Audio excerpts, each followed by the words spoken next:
let's stick around with Horror Hounds for a minute and talk about Romero's follow-up to Dawn of the Dead. That's Day of the Dead.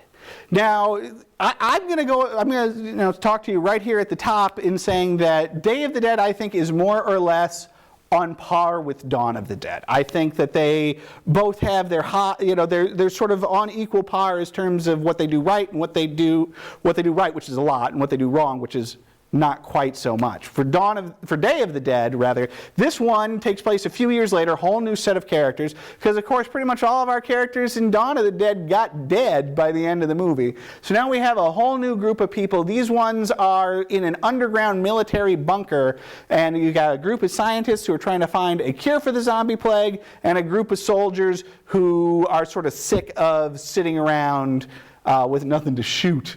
What Day of the Dead does right is I think it does have a little bit better effects. Savini's back, still doing great makeup work, but this time he's not, quite shellacking on that same odd gray pallor. And so in addition to the, good gore effects, the zombies themselves look pretty great. In particular, our main zombie, I'm trying to remember his name. I want to say it's Bud. I apologize if I'm wrong. I know I'm going to get a lot of comments. But he looks great, and he's a great character too, as he's this zombie that they've sort of cordoned off and are trying to train to do simple tasks and to talk again and things like that. What it does wrong is that it's maybe not quite as arresting to me as Dawn of the Dead.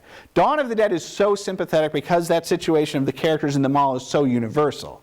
Whereas this sort of military situation, while understandable and somewhat relatable, isn't quite as intimately relatable as Dawn of the Dead is to me. So this one's not quite as arresting. It's a darker movie in many ways, in part, and the satire is now focused on the military-industrial complex as opposed to consumerism. So that said, Romero is still, holding on fiercely to that thread that connects all of his Dead movies of using the zombie apocalypse to turn an eye on what is not quite right about our own society.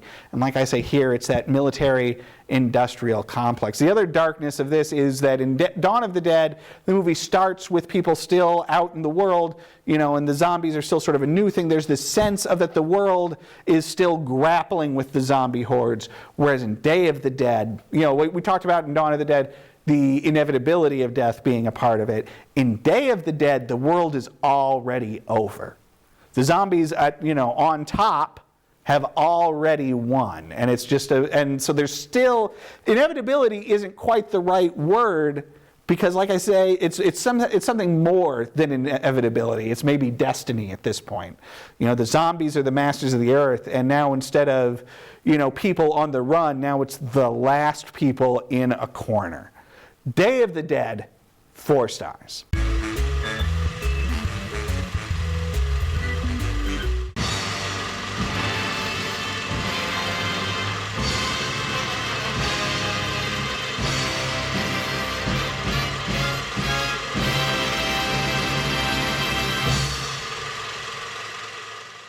And don't forget to visit our website, northmetrotv.com/everymovieever. There, you can watch reviews of every movie we've ever covered here on the show, as well as complete episodes. That's northmetrotv.com/everymovieever.